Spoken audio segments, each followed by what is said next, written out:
So we need a nexus here.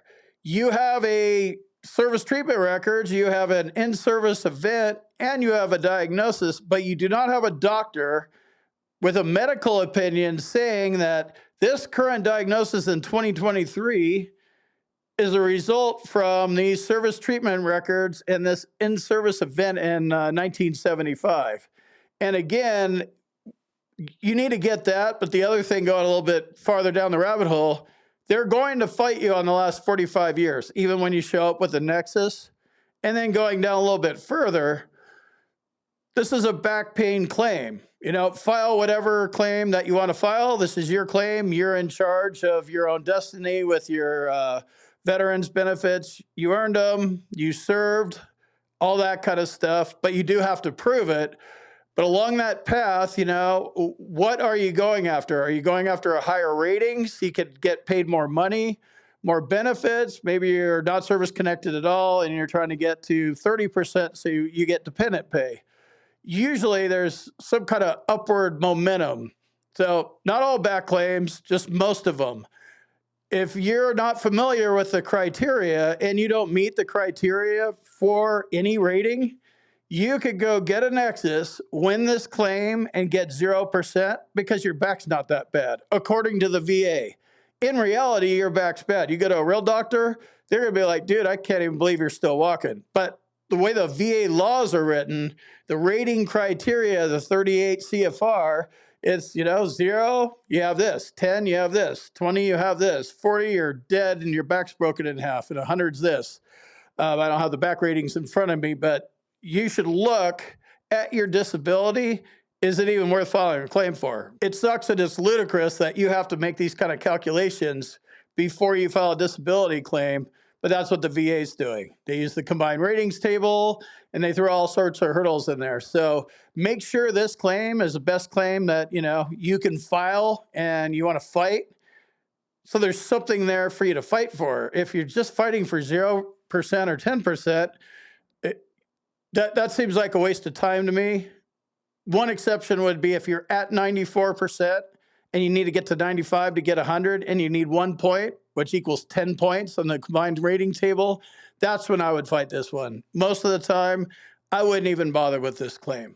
But again, this is me. I give you guys my input, what I see, what works, and then it's up to you to decide what you want to do with it. So when you file your claim, you build it up front. You get your current diagnosis on paper. You don't wonder if you have it. You see it on paper with a diagnostic code, right? Because your doctor wrote you a diagnosis.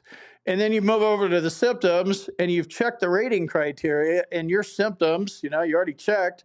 This one will get me 20% if I win it.